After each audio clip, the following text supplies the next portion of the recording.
మన ఇళ్లలో ఎవరు సస్టైనబిలిటీ అనే వర్డ్ యూజ్ చేయలేదు. But the truth is Indian homes were doing sustainability long before Instagram started preaching it.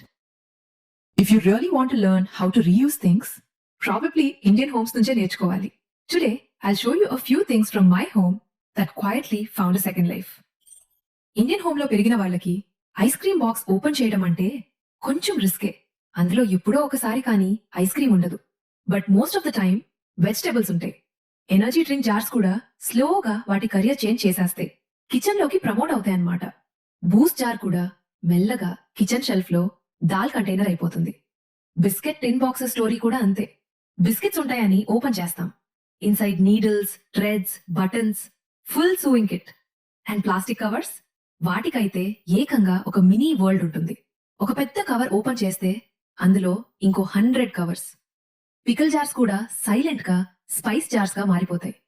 Old saris మరి అవి పాతగా అయ్యాక క్లీనింగ్ కోసం వాడాల్సిందేగా మరి. న్యూస్ పేపర్స్ అయితే ఆ ఒక్క రోజుకే ఫ్రెష్ అండి. నెక్స్ట్ డే అవి ఏ మూమెంట్ లో అయినా కిచెన్ షెల్ఫ్ లో పరుస్తామో మనకే తెలీదు. ఈవెన్ బాటిల్స్ అండ్ మట్టి కుండలు కూడా ఇదే బ్యాచ్. వాటిలో మొక్కలు పెంచడం మన ఆనవాయితీ. బాల్కనీలో మన ప్లాంట్స్ కి అవి ఆల్మోస్ట్ బెస్ట్ ఫ్రెండ్స్. అండ్ నా టెర్రస్ గార్డెన్ గురించి కూడా ఒకరోజు డీటెయిల్ గా చూపిస్తాను.